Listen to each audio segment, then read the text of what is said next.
Hi all, I'm extremely sorry for the delay happened. We all have joined here to know more about University of Cambridge.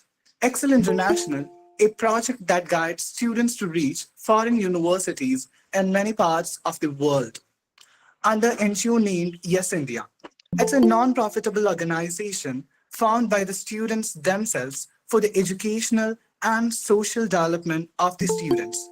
They are giving us a wonderful opportunity to interact with Scholar of Cambridge, Miss Aswathy V Girija. Let me turn it over to Ms. Shamna, the Joint Director of Excel International, for a welcoming address.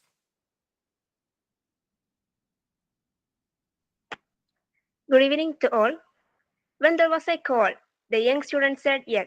They gathered, shared, and formed a platform, a platform of actions of students, for students, by students, a platform where a disadvantaged sections have their say, where they learn to order their lives, to love others, to build career, and to act for the common good. Yes, India, the young ebullient students India.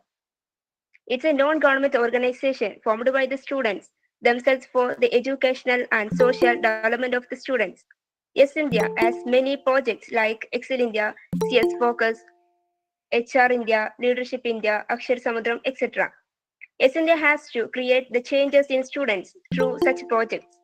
The Excel International is no project of the Yes India that guides students to reach international university in many parts of this world. The project provides an opportunity to interact with the scholars in international university. Now I welcome our chief guest of this program, the Miss Aswathy V Girija, the PhD scholar of Cambridge University, and also the welcome to this program with great joy to the all students. Thank you very much. Could you hear me all right? Yeah. Great. Yeah, thank you so much for that wonderful introduction, and good to meet you all virtually here today. Let me just share my slides and just let me know if it works all right.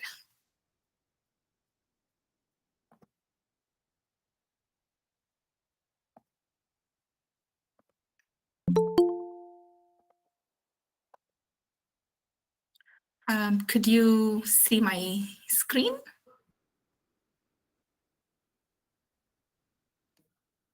Yes. Cool. I hope it's in full screen and there are no technical issues.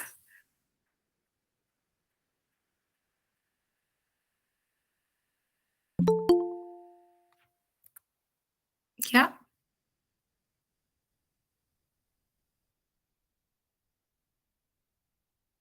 Is it all good? Yeah, ma'am. Yes, Yeah. it's perfect. Sorry? Yes, it is good. Please be continued. Yeah, thank you so much. Yeah, again, thank you so much for that welcome. I continue to get amazed by the diversity of events that Yes India continue to organize, and it's a great joy to be part of this program. So I thought I'll just briefly talk about a little bit about myself, my journey, and then talk a little bit about Cambridge, its social life, and application process, so on and so forth. If you have any questions in between, I'm happy to take. It's up to the organizing people, but I'm happy to be interrupted anytime during the talk. If I don't cover any particular aspect in great detail, I'm happy to get back to it after my brief presentation in the interactive session. So yeah, let's just get started. A little bit about myself. As introduced, my name is Aswathy. I am currently a final year PhD student in physics at the University of Cambridge in the Department of Physics, which we also call the Optoelectronics Group, Cambridge Laboratory.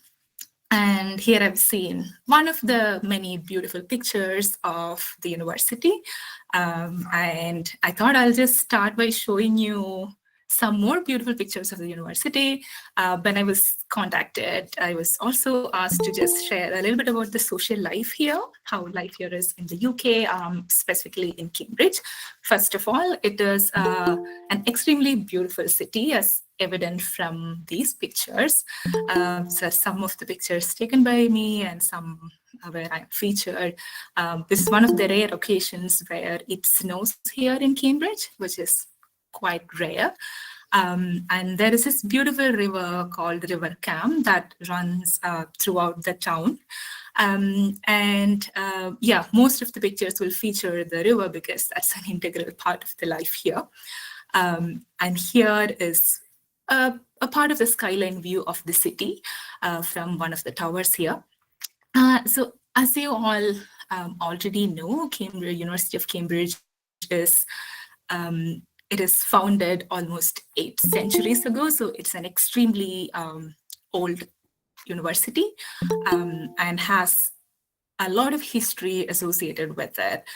It's one of the universities almost always ranked in the top 5, as you all know, and have, if you look at the metrics, I'm not very fond of going through all the metrics and history, but if you take any metrics that we currently use to rank universities and see how good a university is, basically Cambridge falls in all the categories, which also means that it's very usual for you to run into a Nobel laureate in a grocery shop, for example, and they're like any other people, one of us staying in the city, and it's very humbling to see that. And also in terms of life, it is an extremely safe city. For example, you can be outside at night, you can return from the department at night, and it's very safe. It's one of the most cycle-friendly cities in the UK. So more than, I think, more than 25% of the people live here. They commute either by walk or cycle. So in that aspect as well, it's very nice. I just wanted to show you another picture where this was an interesting time for me. So I joined for my PhD just before the pandemic. And in the first week after I joined, that was when the Nobel Prize in Physics was announced, and it happened to be somebody from Cambridge. So I'm right here. I mean, this picture is taken by the Nobel laureate himself. I wish I was not on my phone that time. But anyways, this is just one of the examples of how you could be part of those historical moments. And this is a corridor in one of the colleges here where Newton measured the speed of sound for the very first time. So even today, you could clap and you could hear the echo. And it's amazing how, like, many hundreds of years ago, actually many centuries ago, just by measuring the distance between like 2 corridors and just by listening to how much time the sound takes to travel across the corridor, you could make a perfectly accurate measurement. I'm not sure how many of the audience are science students, but so this is just some examples of how historic this place is. Now, coming to some of the unique aspects of the university, now this is common to both Cambridge and Oxford. There is something called collegiate system, which is quite different from how the university and college systems are in India. For example, there we will have a college means a university, right? It'll be part of, it'll be under a particular university, and there'll be different colleges. Those are sort of like different institutions. Here, colleges are quite different. So Cambridge University has 31 colleges. So colleges are a place where you basically live and socialize with friends. It has nothing to do with your department. So for example, I am in the Department of Physics, and I live in a college where I share house with people from engineering department, veterinary science department. So this is just a place where you meet people doing very different things than you. And it's a nice chance to mix with people who are doing like different academic disciplines and basically experience the breadth of the university. So yeah, there are colleges like Trinity College, St. John's College. Some of them are very old, and some of the colleges are quite new. So when you join the university, you will automatically be affiliated with a college, and which is one of the things that is a bit confusing for when you first come, or even when you look to apply. But this is all part of the University of Cambridge, and it has nothing to do with your course or discipline of study. Now, another unique aspect of, again, Oxford, Cambridge, and some of the other universities in the UK are that we have something called formal halls. If there are any Harry Potter fans in the audience, they might be able to sort of relate to. So this is a dining hall in one of the colleges. I think this particular one is Trinity College, I think. So basically, you go there, have to experience a very traditional and typical sort of formal dinner with your colleagues. And this is like one of the pictures where some of our colleagues went for dinner. So anyway, there are a lot of nice things to do here apart from your academics. Now, going to I hope it's all okay so far. If there are any questions, feel free to shoot. If not, I'll keep continuing.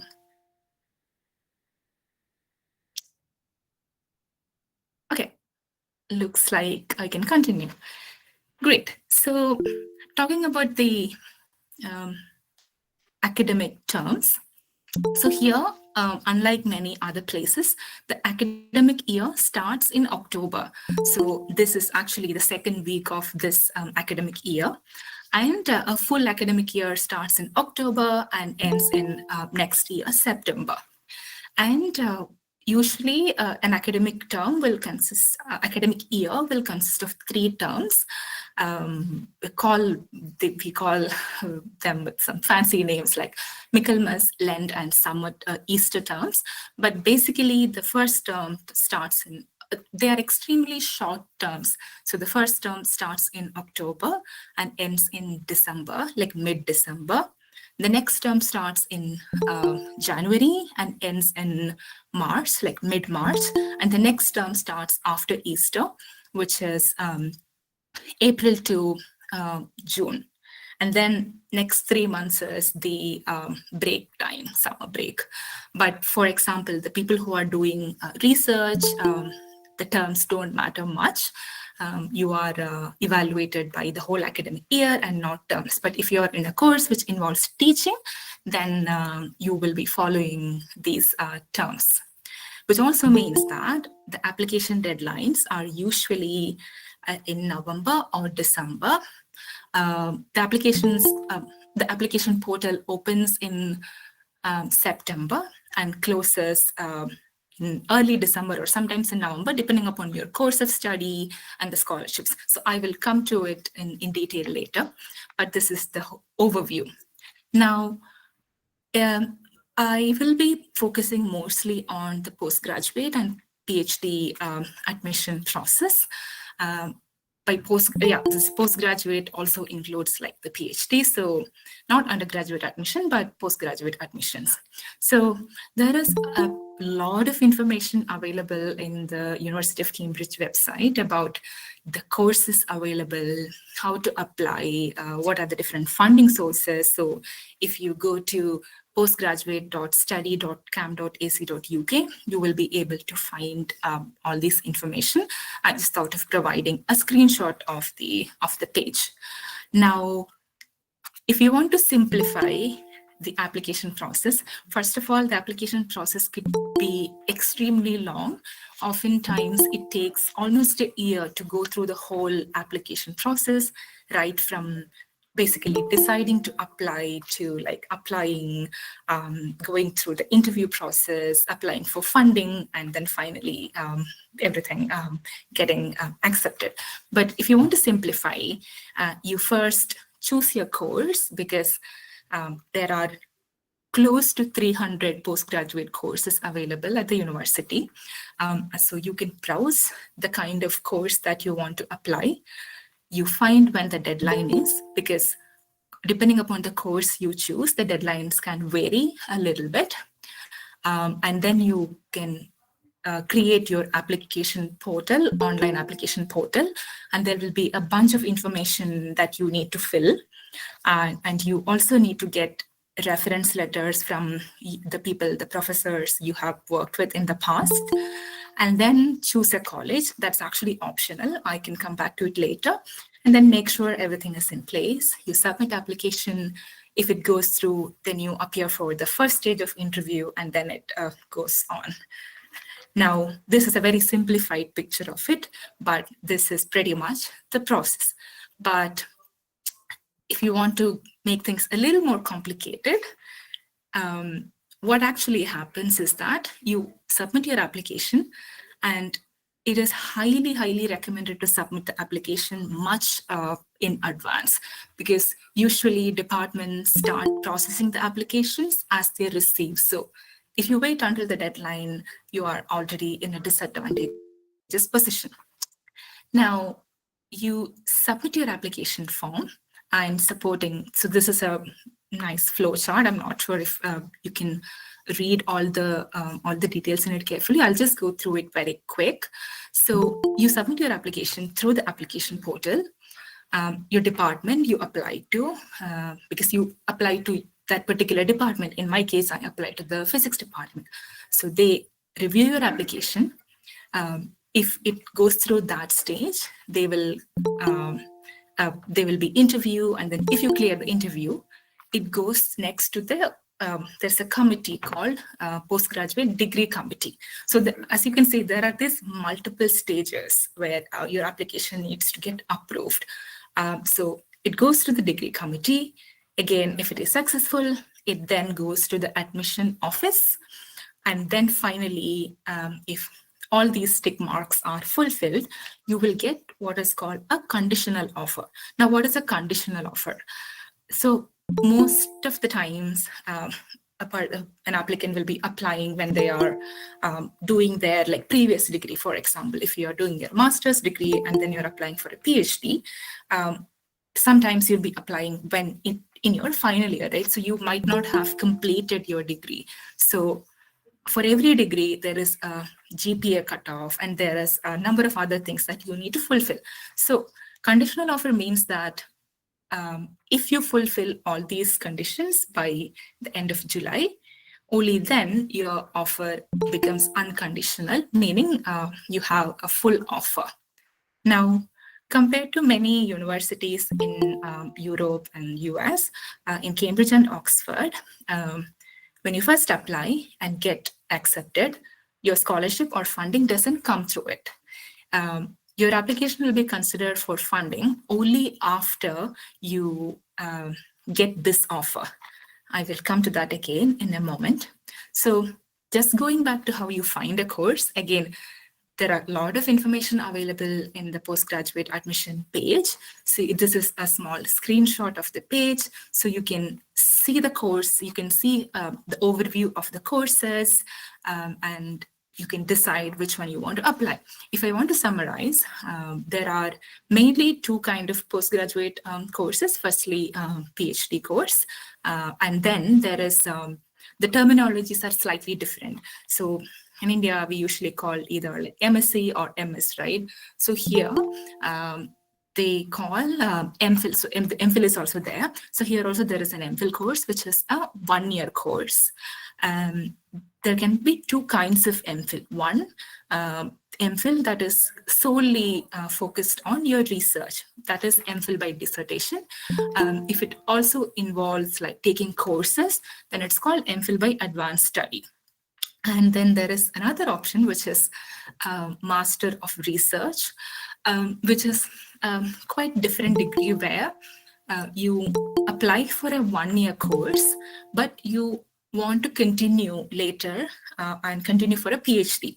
So if you fulfill the conditions of this Master of Research course, then you will be considered for PhD application. And then there is another specialized course called Master of Advanced Study. That is also quite particular, meaning if you are studying a bachelor course of 4-year long bachelor course, which not many universities offer, you can apply it to study the last year abroad, for example, here in Cambridge. But in my opinion, most of the international students, most of the Indian students apply for PhD and MPhil because the other two, it becomes more trickier to secure funding.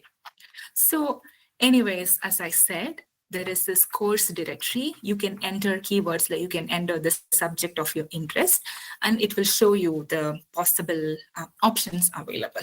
Because some course names are quite specific. It might be different from the course names from other universities. So it's a very useful place to search your field of study, your subject of interest, and it will show you what are the courses available. For example, if you're a physicist, apart from PhD in physics, there is something else called applied mathematics and theoretical physics. So that's quite specialized, right?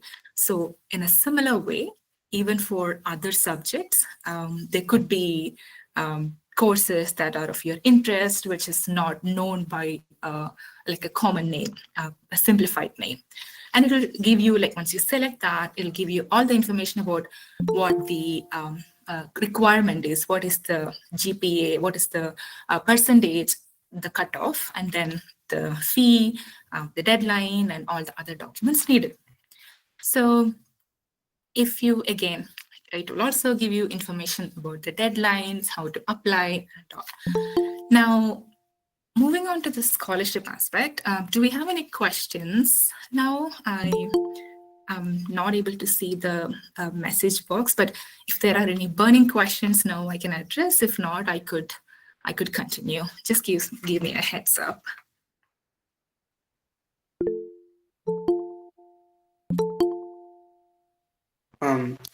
Ma'am. Yeah.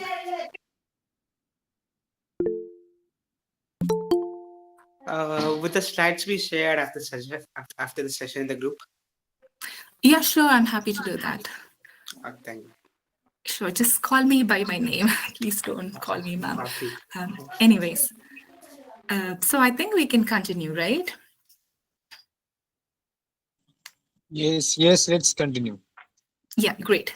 So now, as I said, it's quite different when it comes to the available scholarships here. For example, in the US, most of the US universities, if you apply for a PhD and if you get a PhD offer, it comes with the scholarship. So you don't have to worry about the funding aspect. Whereas here in Cambridge, when you submit your application, there will be a place where they ask you, like, if you're applying for scholarships. And one of the scholarships that is that most of the international students can apply for is what is called as Cambridge Trust Scholarship.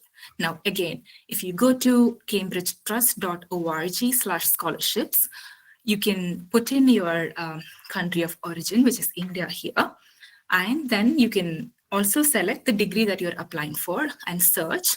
It will show you the available scholarships. Now, keep in mind that a lot of scholarships are available for not just Indian students, but a lot of other international students as well. And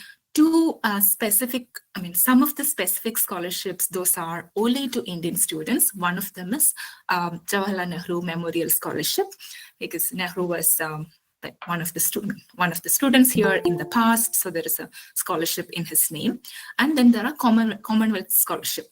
Now, when you put in your application, if you are applying for scholarships as well, you will be writing another scholarship statement as well. Again, I'll show you more details of that later, but this is one of the places where you can look for the potential scholarships that you are eligible for. Because again, for each scholarship, there will be these criteria. Some scholarships will be for some specific subjects. For some other scholarships, you will have to make a separate application to that particular trust. So there are a lot of diversity in the kind of scholarship that you can apply. Now, to give some example, as I said, it's a bit tricky. So oftentimes people come with a different scholarship. So your idea is you need to get a scholarship towards your living expense in the UK, and it has to cover the fee, because unfortunately the international fee is extremely high for international students. Just to give an estimate, if you're applying for one year MPhil course, I think most of the times the whole expense will be around like 35 lakhs or something. And if it is for a PhD, it will be more than 1 crore. So it is an absolute must that one should be able to secure scholarships, and otherwise for majority of us, it will be not worth. It will not be possible to pursue that program. So a number of external scholarships that you can apply is one of them is INLAC scholarships.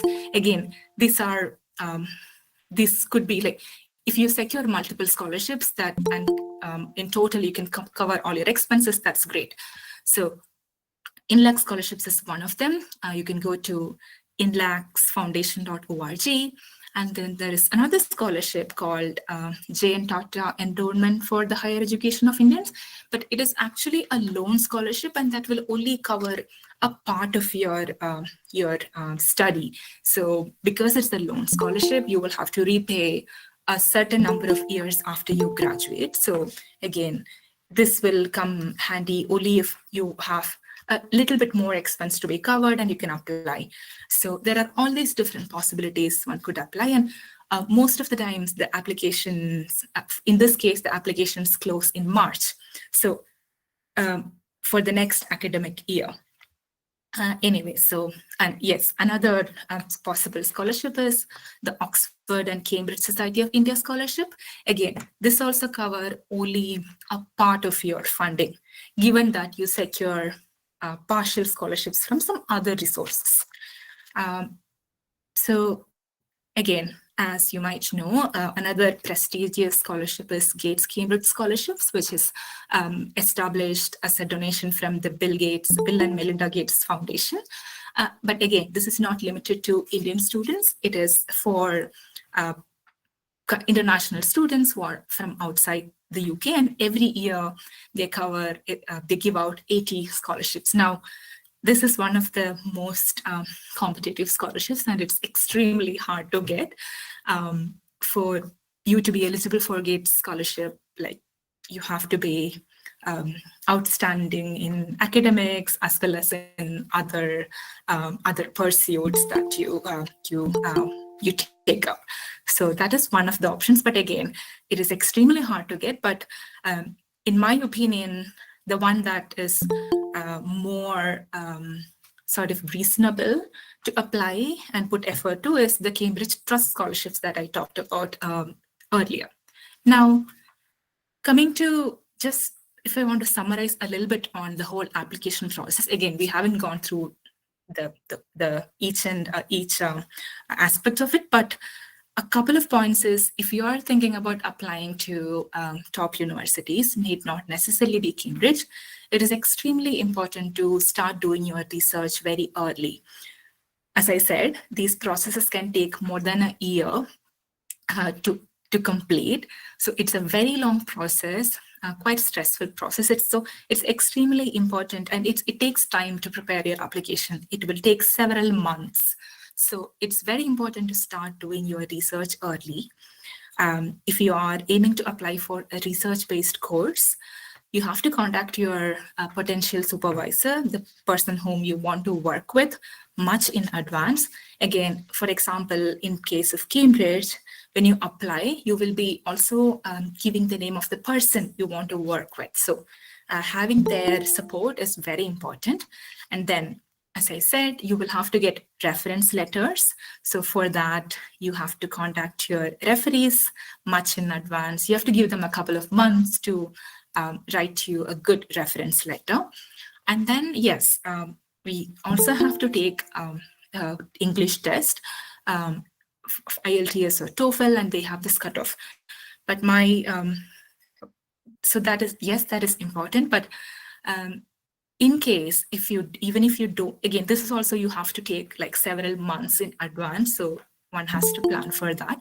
But even if by chance, if you don't fulfill the criteria, there are other options. So that shouldn't deter you from applying. That's my point. It is possible to arrange this test even after you arrive here. So it's a bit complicated process, but that is a possibility. And yes, of course, apply very early and apply for as many funding opportunities as possible. Now, this is like some anecdotal answers from like some of the students here. If you ask them, what are your top tips for making a successful application? I can just read it out for you in case you can't read all of it now. Firstly, think carefully about how you present yourself. Do your homework of the department first. Proofread your application and ask others to read through your application as well. Now, this we already covered this, but again, this is very important. When you submit your application, it's not just about your academic scores. It's more about who you are as a person and what your career aspirations are, what your other goals are. So it tests you as a person. It tests how well-rounded you are as a person. So it's very important to express yourself well and think about how everything that you have done in the past is going to contribute towards making a good and successful application. And another tip is ask people outside your field to read your research proposal and give your referees plenty of notice to write and submit their references. And again, as I said, don't wait until the final hour to hit that submit button, because you never know, something could go wrong if you wait until the last moment. Now, another point is showing your passion for your subject is more important than your knowledge. In some, to a good extent, that is also important. And of course, you have to be very genuine and honest and use a language that is natural to you in your application. Now, one thing I have noticed is that oftentimes it's because there is so much information out there about how to write a research proposal, how to write a personal statement. It is very tempting to follow some set templates, but they hardly work, in my opinion, because if you try to follow those format, then you will not be able to express, like you will not be able to tell your story in a convincing manner. So you have to put down, like, you have to understand what is unique to you.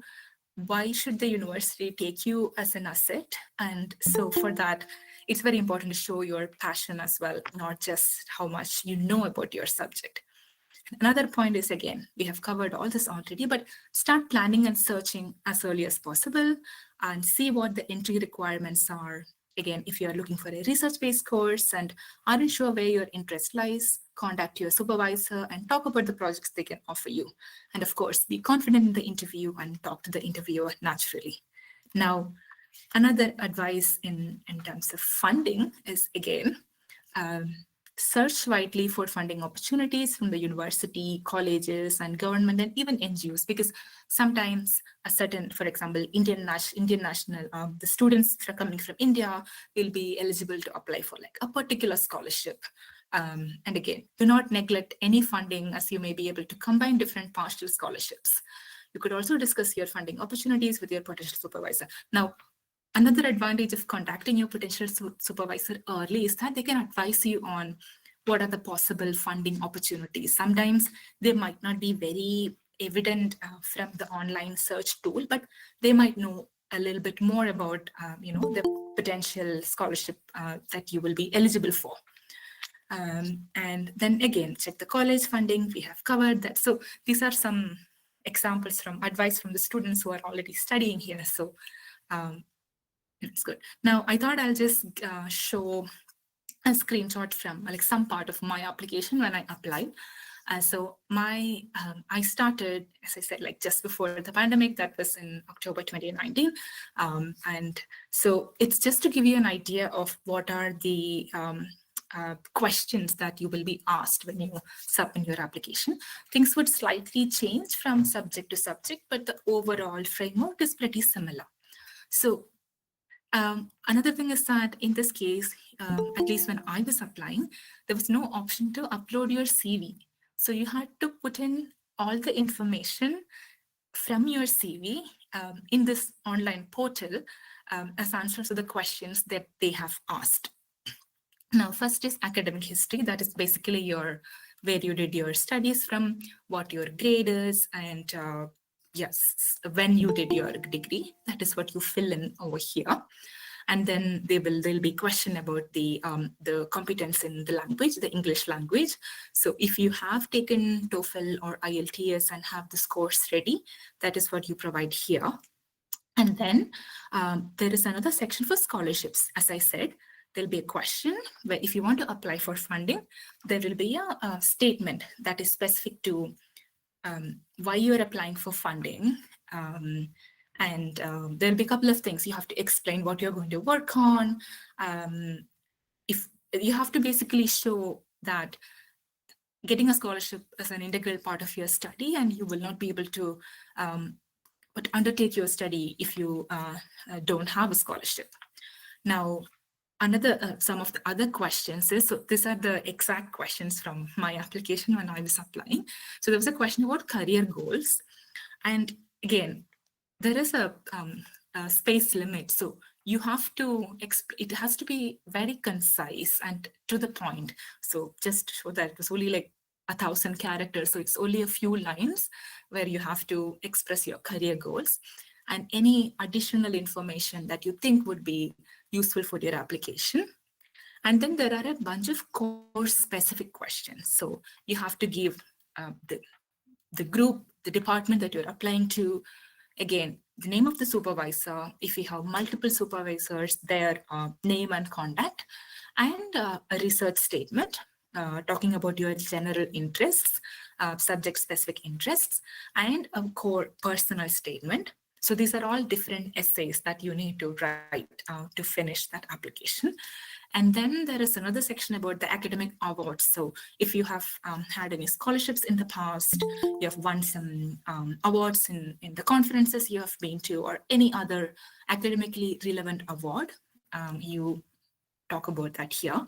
And if you have had any employment history, you can talk about that. If you have some teaching experience, or if you have something like that, you talk about that. And then there is a section relevant to other funding. So where you can talk about if you have applied to any other funding, if you already have some funding from some other organizations, you can talk about that. Now, this is a rough format. Questions can change here and there, but overall, these are the aspects that you have to put in your application before you submit.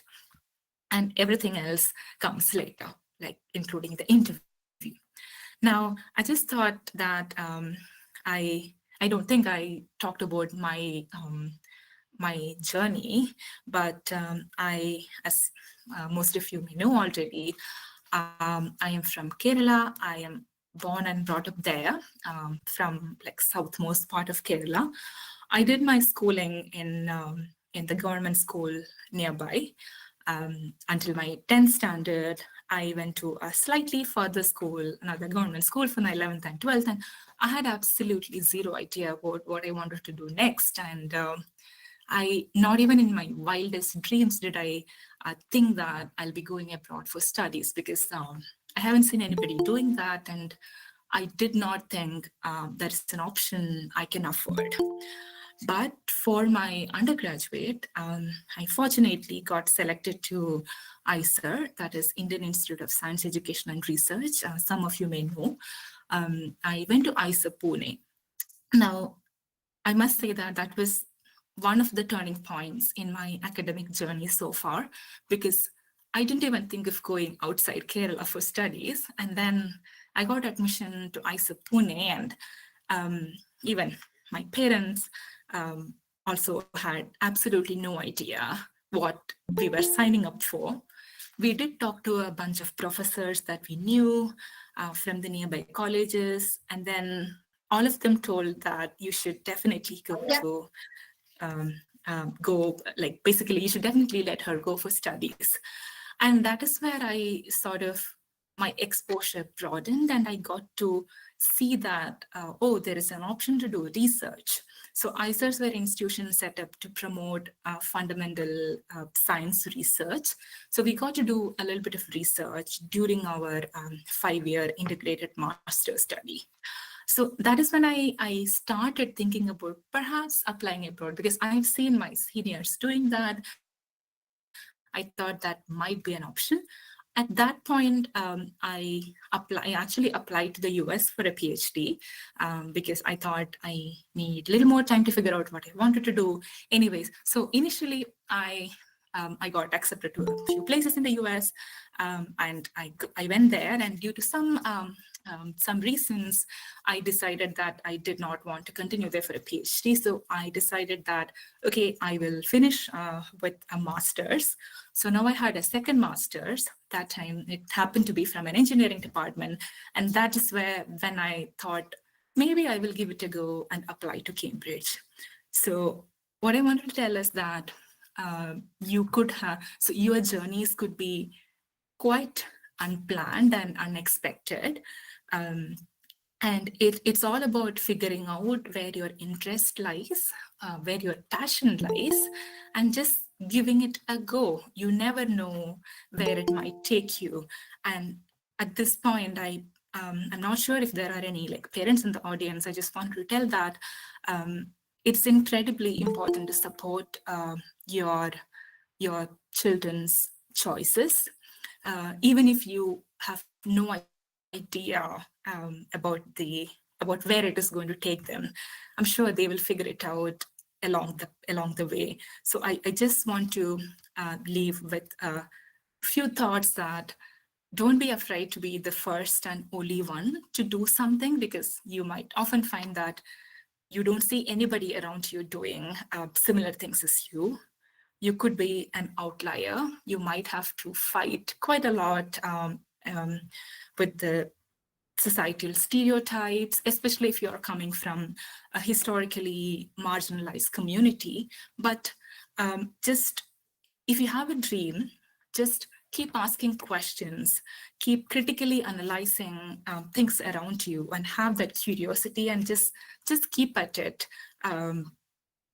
It is, especially organizations like Yes India, I think, are providing a fantastic platform for students to come together, interact with people who have done different things, and then in that way your exposure opens up. You will get to know about opportunities out there, and you never know where your decisions can take you. So I just want to leave you with these thoughts, and I'm very happy to take questions and discuss some particular things in detail, because I know that this was a very short overview of the whole process, but you might have some specific questions, and I'm very happy to take those if you have any.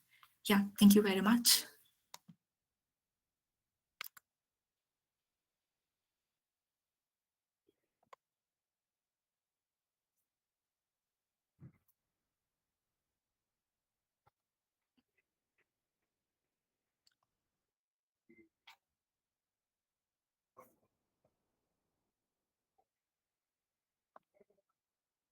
So I just want to know, how are we going to take the questions? Should I just read from messages, and or if somebody's going to moderate that?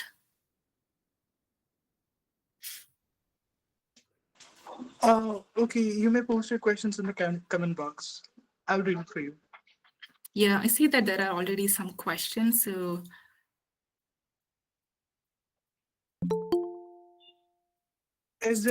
Is there any problem for students who are completed masters from affiliated college for getting admission for PhD at Harvard, especially regarding Harvard?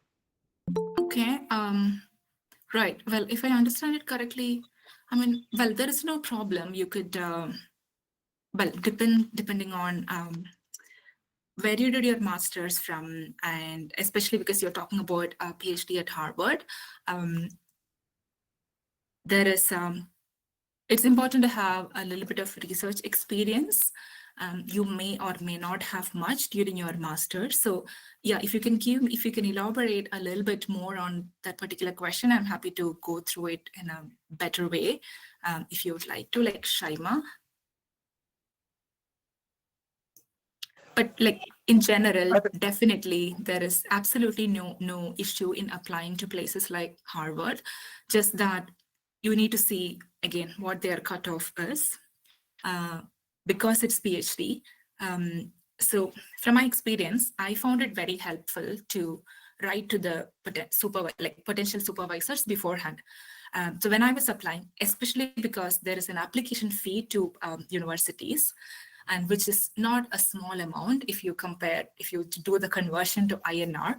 I think nowadays a lot of universities are waiving the application fee, but most of the places there is an application fee. So I had to, I didn't, you sometimes wouldn't have an option to like apply to 20 different places, right? Some people do that, but when I was applying, I had to be very choosy in where I wanted to apply.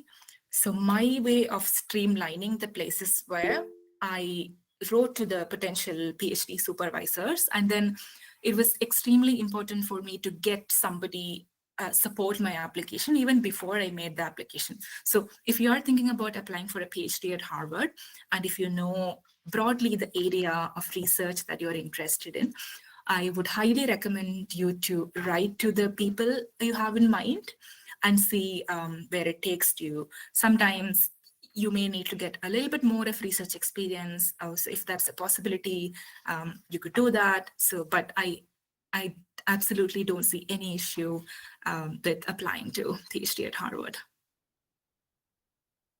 Okay, thank you, Aswathy. Thank you. I have a question about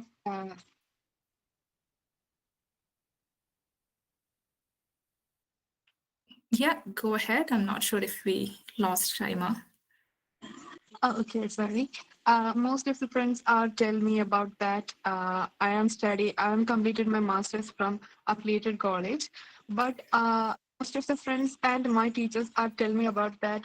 From if you are study or completed from a master's from an affiliated college or a private college, you will hard to get admission at Harvard or Oxford or Cambridge. Right. So, okay. Now I think it's more clearer. So right. So there are a number of things. Firstly, and again, unfortunately, because only a few Indian institutes are like famous on an international level. When you apply, especially from a not so well-known college in India, professors might not even know about how credible that degree is, right? That unfortunately is a reason. So if you think that you can always assess by looking at your scores and your background and your experience, right? If you think that it might be quite tricky and you don't stand much chance, my recommendation would be to invest some more years and build up your skill set.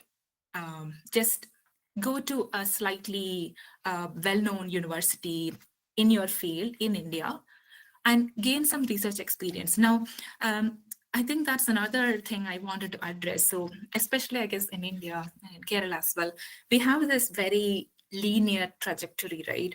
You're expected to finish your schooling, whichever degree you do, and then it's just a non-stop process. There's no concept of, okay, probably taking some time off and then figuring out what you want to study next. Now, I totally understand that it might not be possible because of the socio-economic scenario we all come from.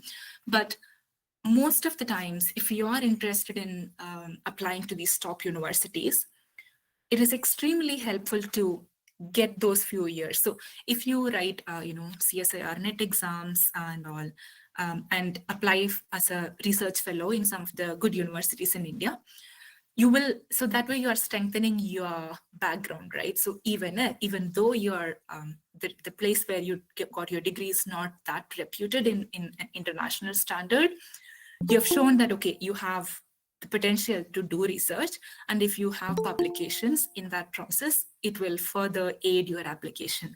So yes, having degree from a good university is important, but not all the time. So that is my small piece of advice. Okay. I wanted to do a second PG from a famous university from India to get admission there. I mean, that's totally up to you. That's a possibility for sure. But again, you need to think about what it's worth. Again, having good degree from a good university is also not a it will help, but there is no guarantee that you're going to get admission, right? So it's all about how you have improved yourself in that second degree, for example. If you're able to show that that progress and consistency, it will aid.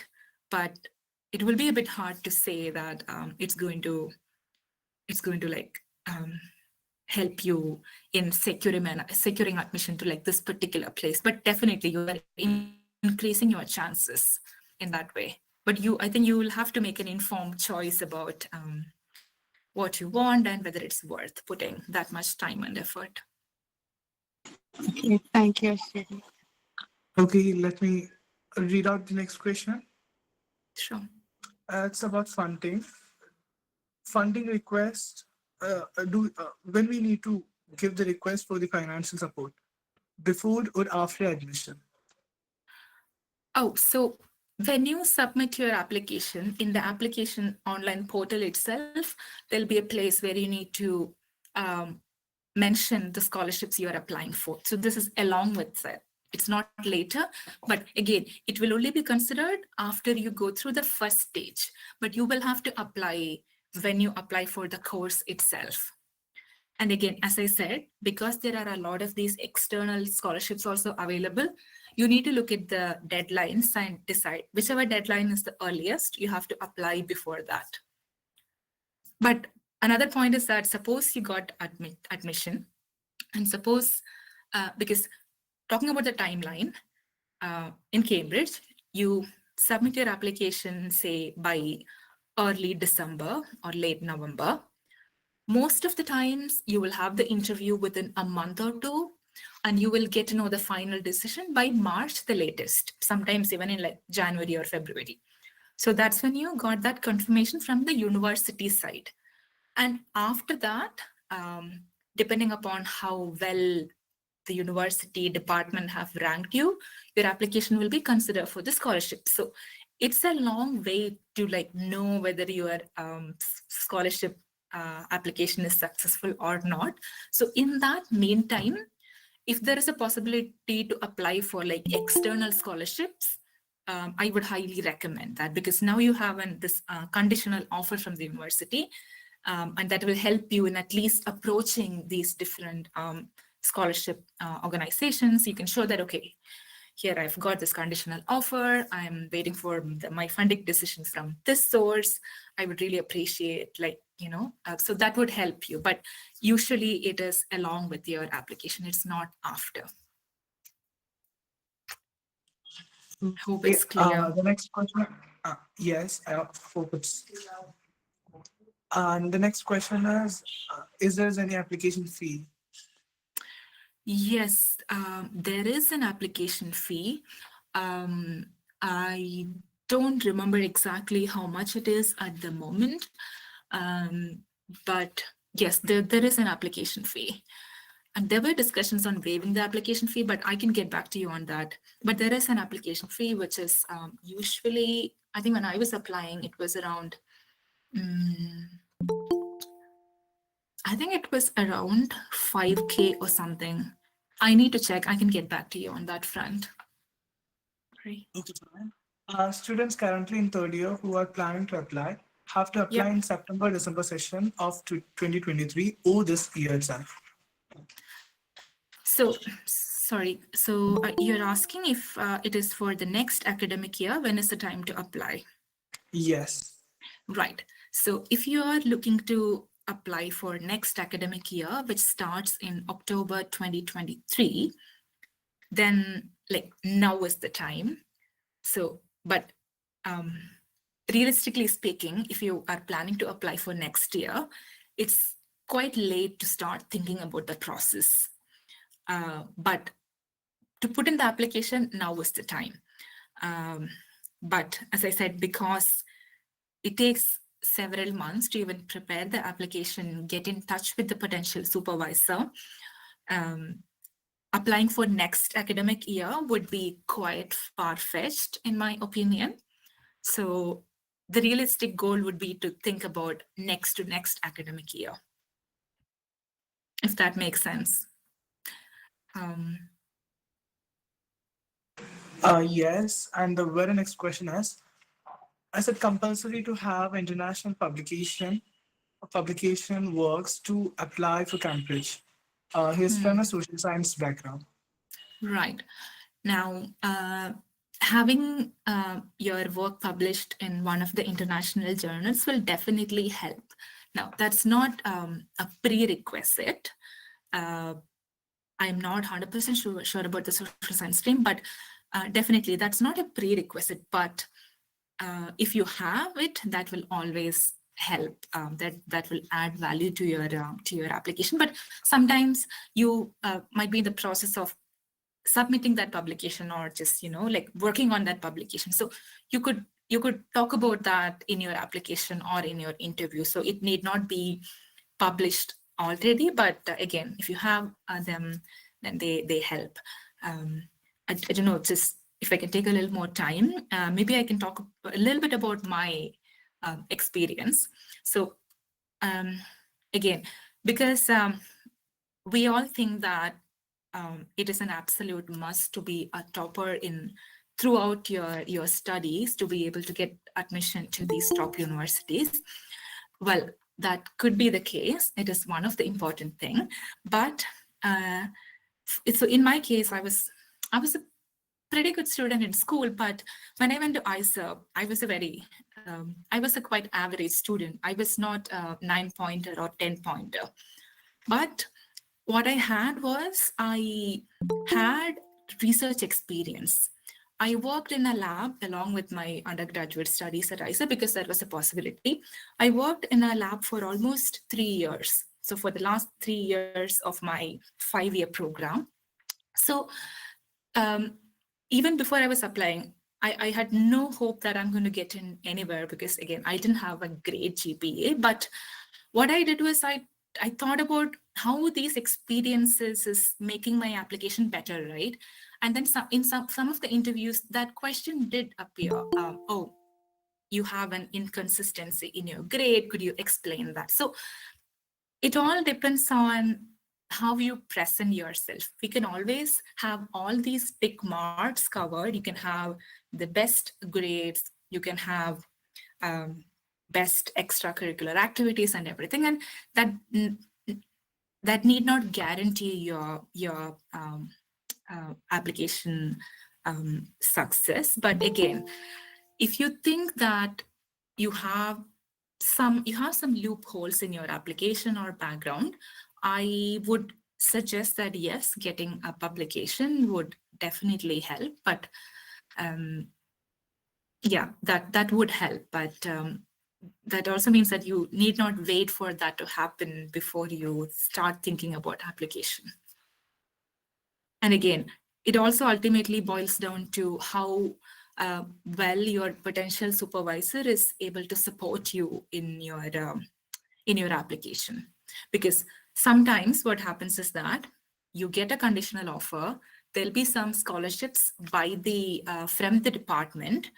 So for that, you need to be ranked highly by the department. So in that case, if you have support from your potential supervisor, that will definitely help. So there are a number of things when we talk about the publication and research experience, if that makes sense. And the next question is, would like to know the possibility of getting admitted in top universities when the admission process is self-prepared, because I see people approaching to career agencies usually when it comes to international studies about consulting the career agencies. Right. Well, in my opinion, if you are ready to have the time and effort, and if you are ready to put in the hard work and keep at it, there is absolutely no reason to go to agencies. And I am personally not a fan of this. Nobody I know who have come to like places like Cambridge or in the previous institute I was in the US, everyone went through the application process by themselves. Okay, by themselves, I meant that they did have a supporting system. They did have like mentors or professors or even friends who were helping them with the application. But they didn't come from career agencies. Now there are two aspects to it. When it comes to international education, I think there are a number of people who want to go to good universities, get a nice experience and exposure, and that is why they want to apply to international universities. There's also another category of people who would like to migrate to a different country. Now, there's nothing wrong about that, but in that aspect, they just want a degree from like one of the universities. It doesn't matter how good the university is. So in that aspect, I think going to career or consultancy is an easy way out, because, well, they will basically prepare your application and send to one of the sometimes random universities. And it's quite risky as well, because you don't know if that is a reputed one, I mean, that is even a well-recognized one. But if the second part is your priority, and I think that is where I see many people go into consultancies. But I wouldn't recommend that, because again, there is a lot of information available on the internet, right?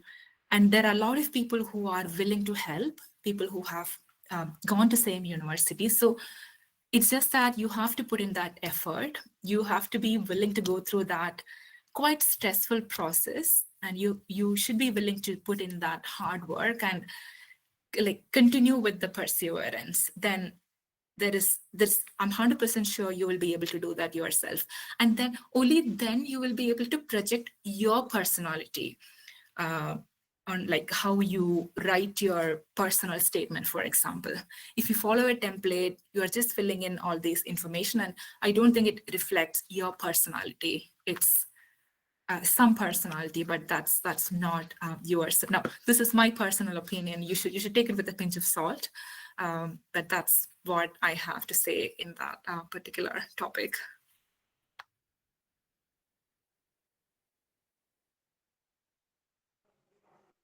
Eligibility, the minimum eligibility criteria for doing PhD. Now, are you talking about Cambridge or in general? I think specific about Cambridge. I guess I don't know. Well, there are a number of things, as I already covered a part of it. Firstly, depending upon the subject, the course, for like a PhD in history, for example, there will definitely be a cutoff in terms of the grade. So your grade should be above that particular cutoff. And then, so that's the main thing.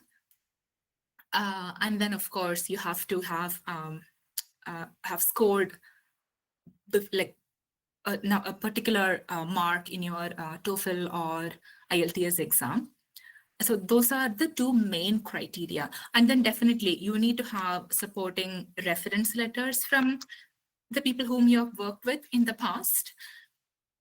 And then it all boils down to what you put in your application and how good it is. And then again, if you get selected in that preliminary stage, how you perform in your interview, because after the department shortlist your application, if they shortlist, then there'll be an interview, which is usually taken by your potential supervisor plus some other supervisors. It varies quite a lot from group to group, but there could be an interview panel of like 2 professors or 3 professors and sometimes 1 professor. And again, depending upon how you perform in that interview, sometimes they ask you to make a presentation of your previous research, because PhD is a research-based course. They will ask you your previous research experience and background. So basically, depending upon how you perform in that interview, you will be shortlisted to the next stage. So it's a multi-step process. It's not just one eligibility criteria, but the criteria to apply, to be able to apply, is just that you have to be above this particular percentage. And yeah, that's the main one. Okay. The next question is PG physics student specializing in renewable energy from University of Kerala, Karyavattam campus.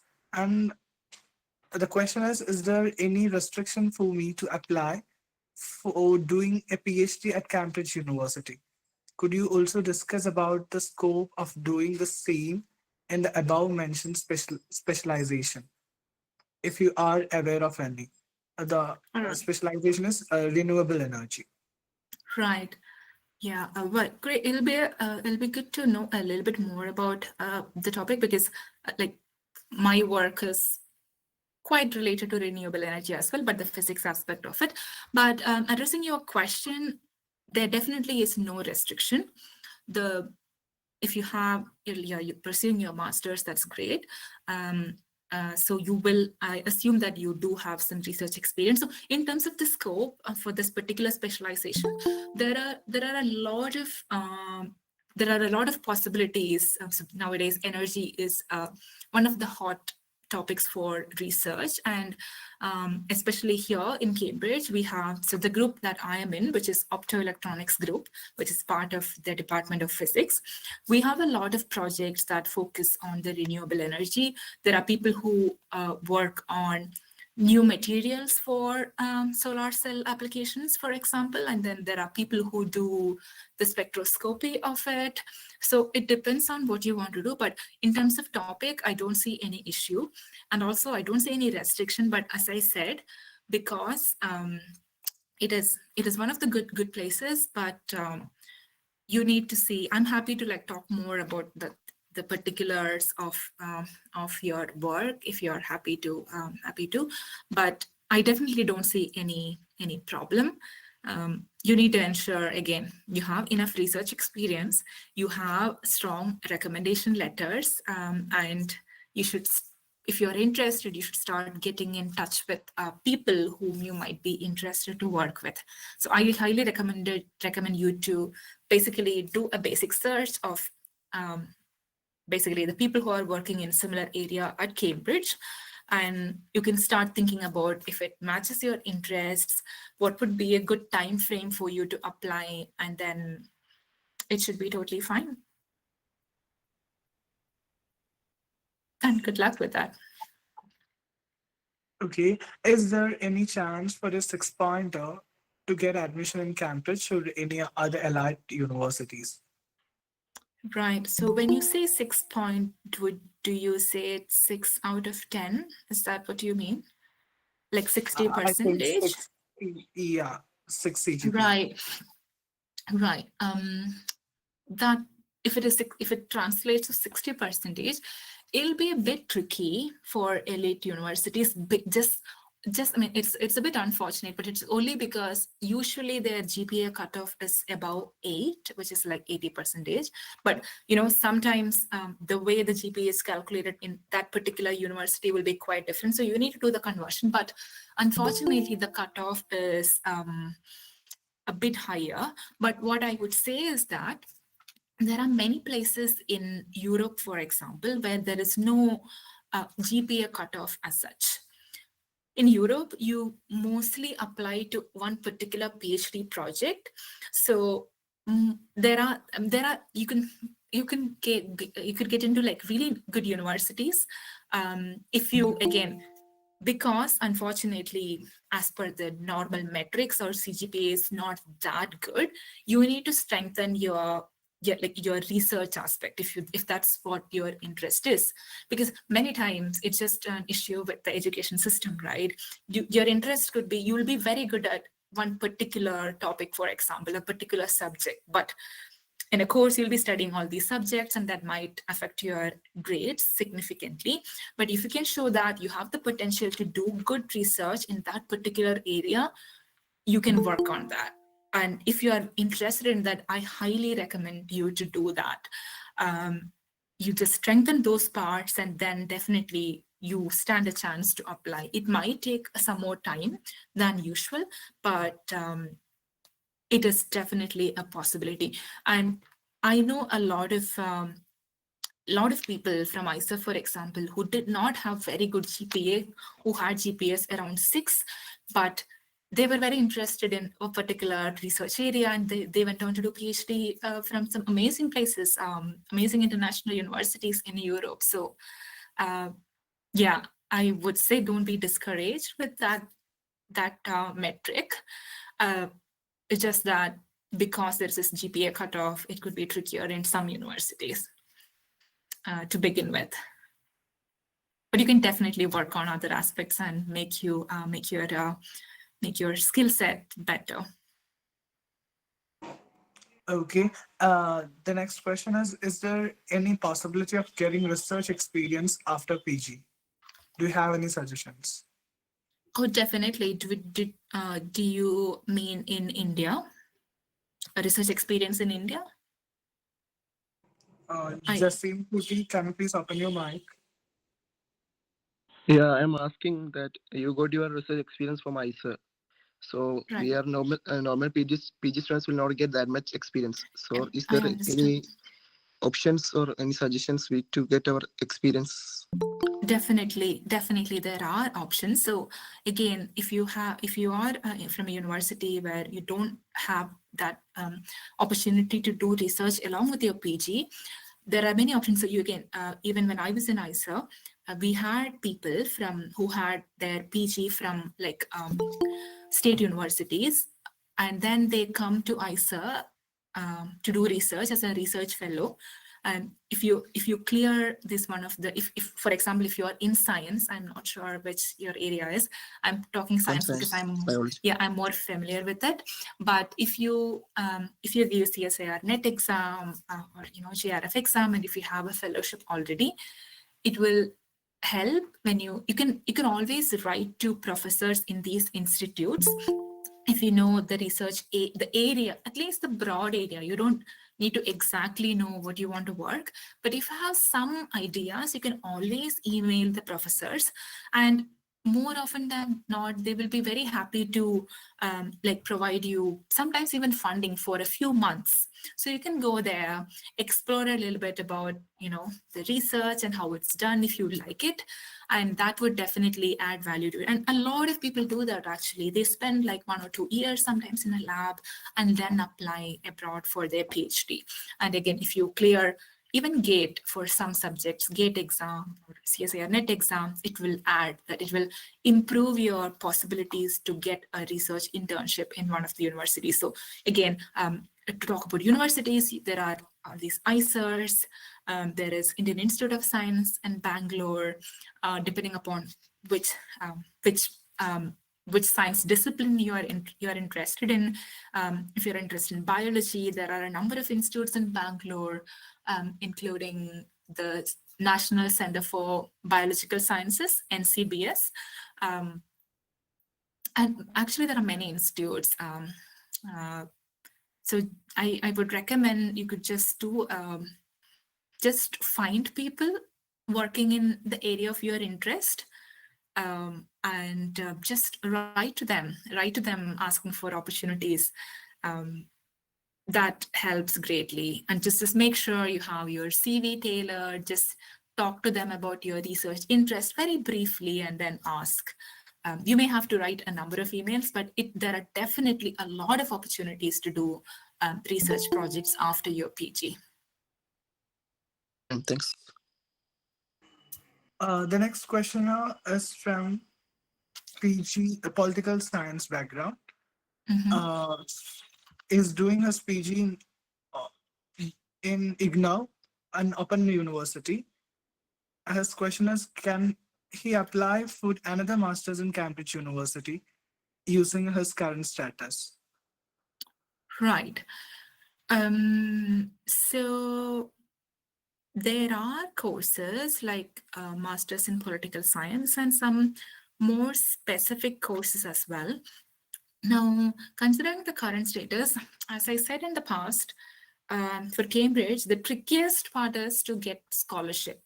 And especially for master's program, it gets like much more trickier. But you can apply. What I would suggest is, I'm not very familiar with what the course requirements are. I would suggest you to do a basic search about, like the course. You can just like do a Google search about, Masters in Political Science, Cambridge, and see what the criteria is. And then you can see if there is a chance to sort of get.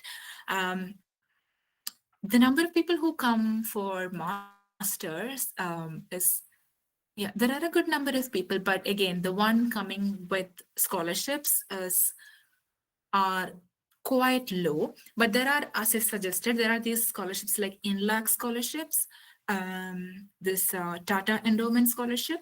So just see if they offer scholarships for the specific subject, for example, political science. And then you can probably think about like to apply. But again, it would be for, as I said, it wouldn't be for the next academic year. If you consider applying, it will be for the next to next academic year. So you actually have time to even like polish your background a little bit if you are interested in applying. And again, depending upon your grades and your experience, you can see where you stand. But yeah, have a look at the criteria. And then if you are very interested in applying, you can start thinking about it like right now for the 2024 year. That's right. Yeah.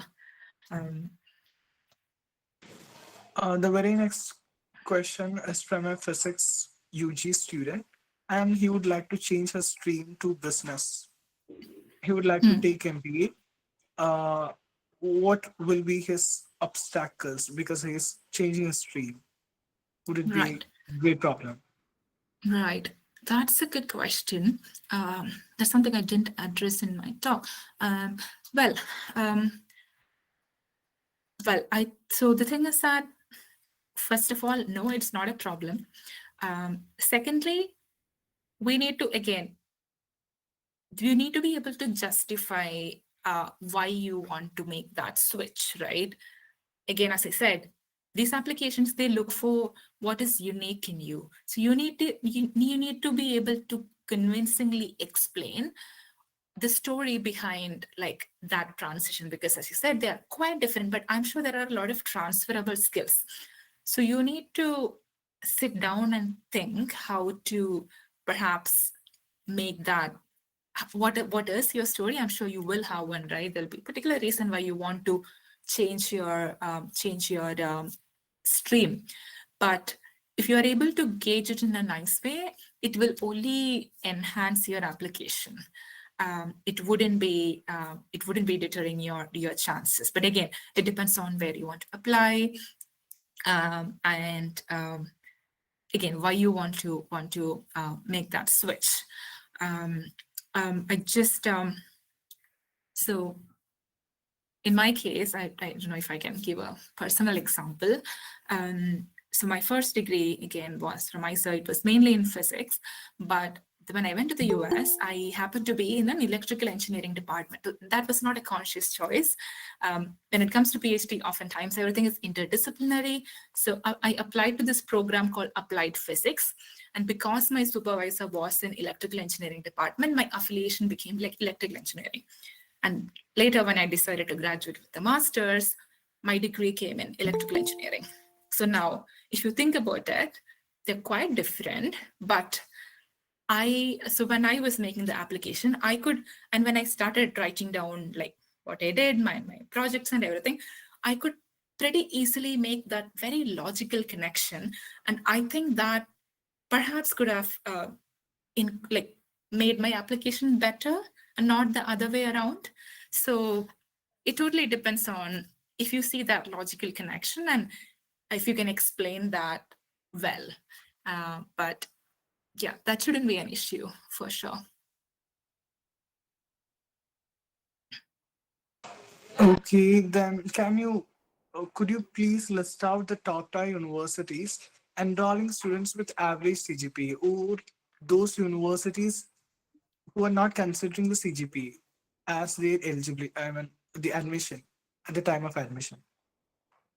I see. So you are basically asking about the places which don't consider GPA, right? Is that right? Yes, exactly. Right. So what I would suggest is, well, I can definitely have a look, but so in the beginning of my presentation, I showed this university rank. So there is something called World University Rankings. So if you just search World University Rankings, and you can choose the universities based on like continents as well. So you can choose the universities in Europe, and it'll show you like the top ranked universities in Europe.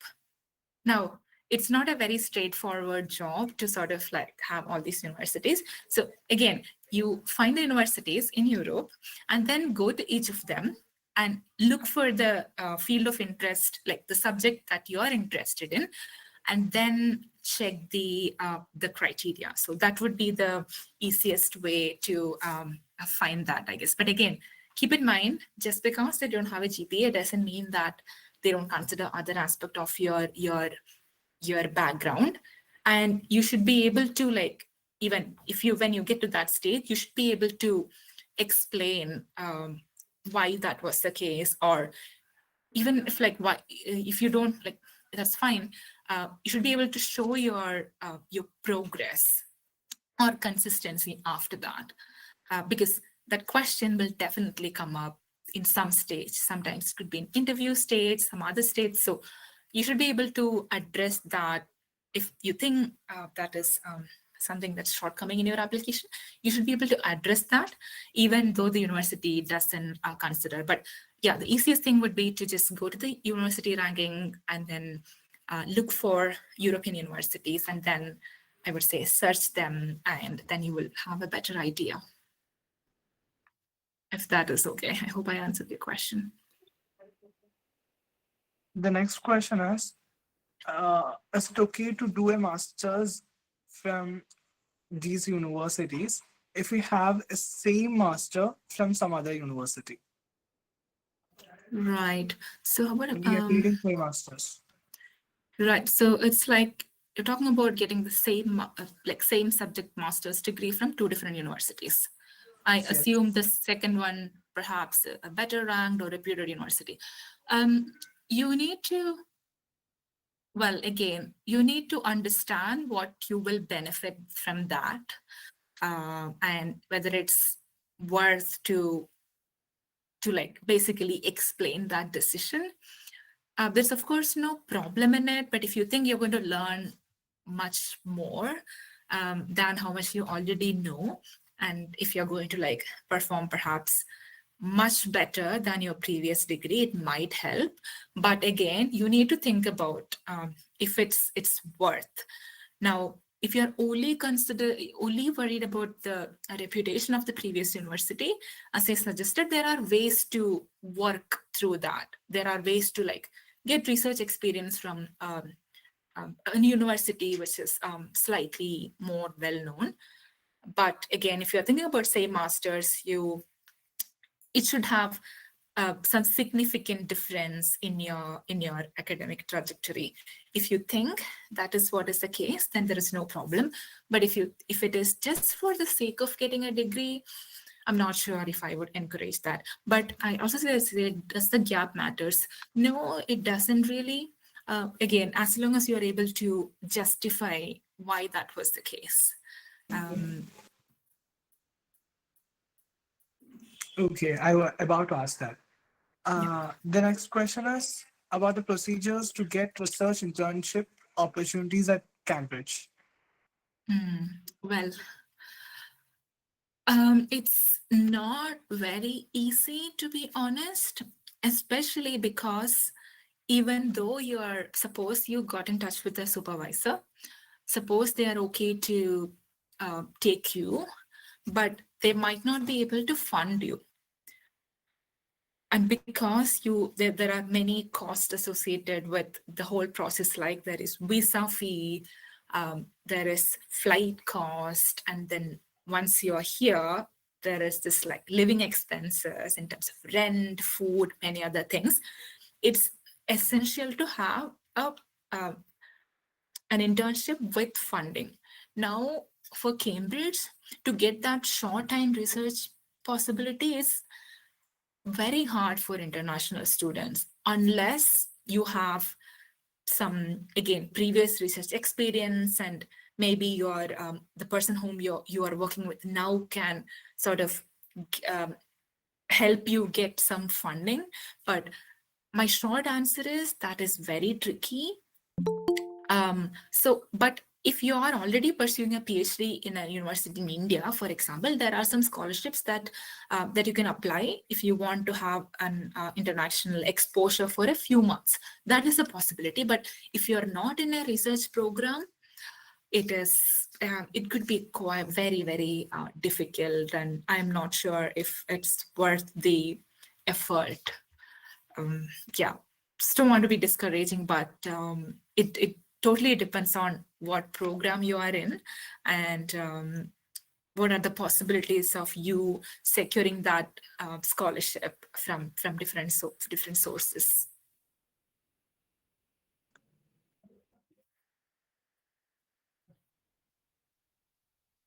The next question is about Erasmus Mundus scholarship, a good option to study in top universities in Europe, Oh, also in definitely. Cambridge. Oh yeah, definitely. That is Can you please elaborate about the thanks. scholarship? Sorry. Okay, can you please elaborate Yeah, the sure. procedures? Right. So Or I am not very familiar with the process for Erasmus Mundus scholarship, but definitely for Europe, it's a great option if you manage to get Erasmus Mundus scholarship. It's a very good opportunity to get places in Europe. I need to check if it works in Cambridge. I don't think so, but I could be wrong, but I can get back to you on that. I just need to check. Sorry, because it was specifically on Cambridge. I didn't do much search on the European part, but yeah, that's a good definitely a good possibility. But I'm not sure about Cambridge. Sorry about that. okay, could you please explain about Department of Psychology in Cambridge University? Oh, that's a very tricky question for me. Sorry. Apart from knowing that there is a department, I don't know anything about that particular department. I'm sorry about that. It's just that it's such a big university, and the whole town, like the city is developed around the university. So like we have these buildings everywhere in the city. So you don't necessarily see other departments in the university. So like even the physics department is spread out in like different places. So I'm sorry, I don't really know much about the university, but if you have any specific aspect of like what about the department you are interested in, I might be able to help. But so it's a general question, and I'm afraid I don't have much information on that. Okay, can you please get back after collecting the information? Yeah, so one thing is that if you can tell me like what exactly you're looking for, if it is about the admission process, it is quite similar. But if you're looking about some particular aspects, then it'll be helpful for me. Okay. You can get back to me on that later if you have some specific questions. Okay. Then the next question is there any interdisciplinary research in physics and computer science in Cambridge? Right. Okay. Yeah. Thanks for the question. There definitely is. There is a department. So yeah, well, there is physics department, there is Department of Computer Science, but there are a lot of collaborative projects that goes on even like between the departments. Even in the physics department, there is a section for computational physics. And also there are research groups purely focused on theoretical physics. So yes, there are a lot of possibilities of that collaborative research. You just need to see, okay, depending upon like which would mostly suit your research interest, you'll be able to, we can find which one would be like, which department would be better suited for your interest. But yes, the answer is yes. There is actually most of the projects these days are heavily interdisciplinary. For example, our group collaborate greatly with the Department of Chemistry. but for some other groups, they collaborate highly with the computational physicists and computational scientists. So yes, the answer is yes. Again, if you have some specific questions, and if you can collect those questions, and I'm happy to get back to you later if that's useful. Okay, I hope all of your doubts have been cleared. If still someone have any doubt, I think you can share it through WhatsApp. We'll forward the same to our resource, Ms. Ashwati ma'am, and she might answer when she gets enough time. Is it Yeah. okay now? Also, if you have any, yeah, definitely. I mean, if you have any questions now, and if you think there is some particular aspect that I haven't covered at all, and if you have some questions, I'm happy to Answer. see if I can answer, if I know. Is there is any question? I hope there is no. Ma'am, can I just justify my part about the question I asked about earlier Sure. about gaining same masters? Sure. Okay, doing my bachelor's from a nearby college, and I really like extracurricular activities. From our college, since our college doesn't provide much, and it is really an obstacle to get into any Ivy League colleges, right? So, in order to obtain such extracurricular activities that outperforms my application, I'm planning to get admitted to any top tier colleges in India, and our entrance exams are what matters, so that I could get into Ivy League colleges later. Well, I see. Okay. Okay, I see the point, and thanks for bringing that up, because again, having something apart from your core academics will definitely, that is very important. But there are multiple ways to get that that extracurricular aspect, right? One example, one which is very evident, is, for example, working with organizations like this. You get an amazing just I'm very amazed by, again, the kind of events that you organize, right? So being part of a community like this, that adds.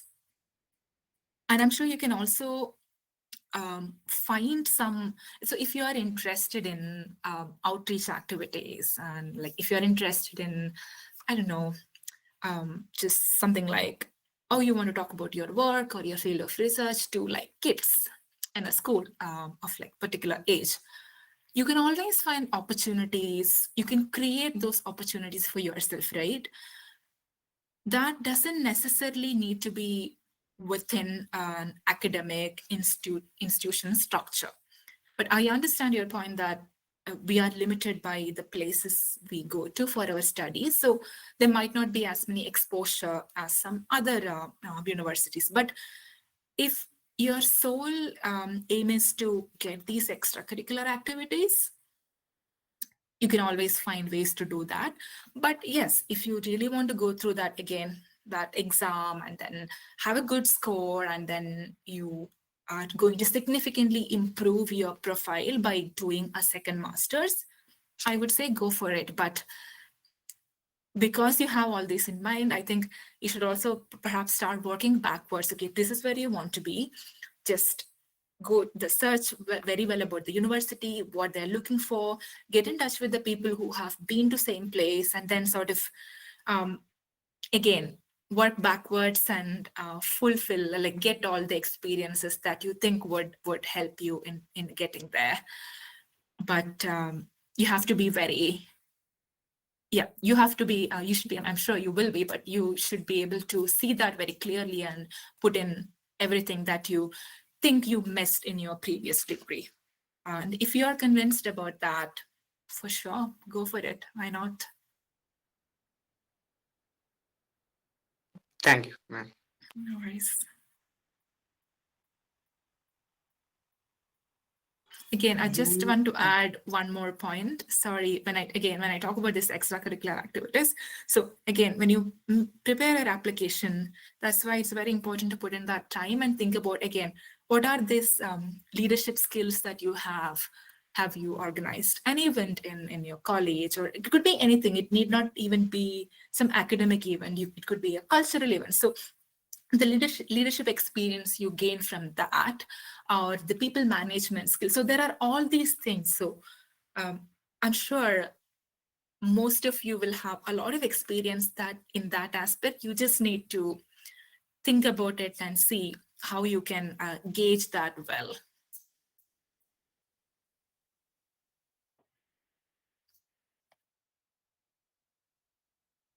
I heard someone else had a question.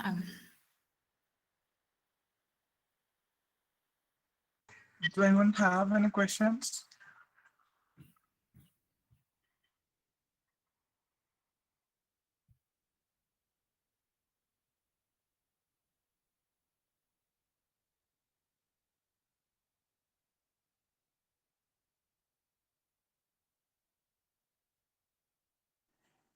I hope there is, Okay, anyway, Yeah. million thanks, ma'am, for your valuable time and information. And I'm so glad to inform you all about the very next session by our Excel International. It's on 23rd of this October about universities in Paris by Mr. Sam. And let me move on to Mr. Sahel, the Joint Director of Excel International, for word of thanks. Hello. Yes, Sahel, you are audible. On my behalf of and on behalf of Yes India, Aswathy V Girija ma'am, a PhD student in Cambridge University, who took around 2 hours and more class on how a student can get admission in Cambridge University, one of the leading university in the world, what scholarship are available and the benefits of studying there. And also with a short time, she took good photos and shared uh, description and history of the university. Thank you for that. Thank you, ma'am. And thank you the students who have listened and cooperated with so far. Thank you. Thank you all the students on behalf of me and on behalf of Yes India. Thank you. Thank you very much. Bye. Yeah, ma'am. Thank you. Bye.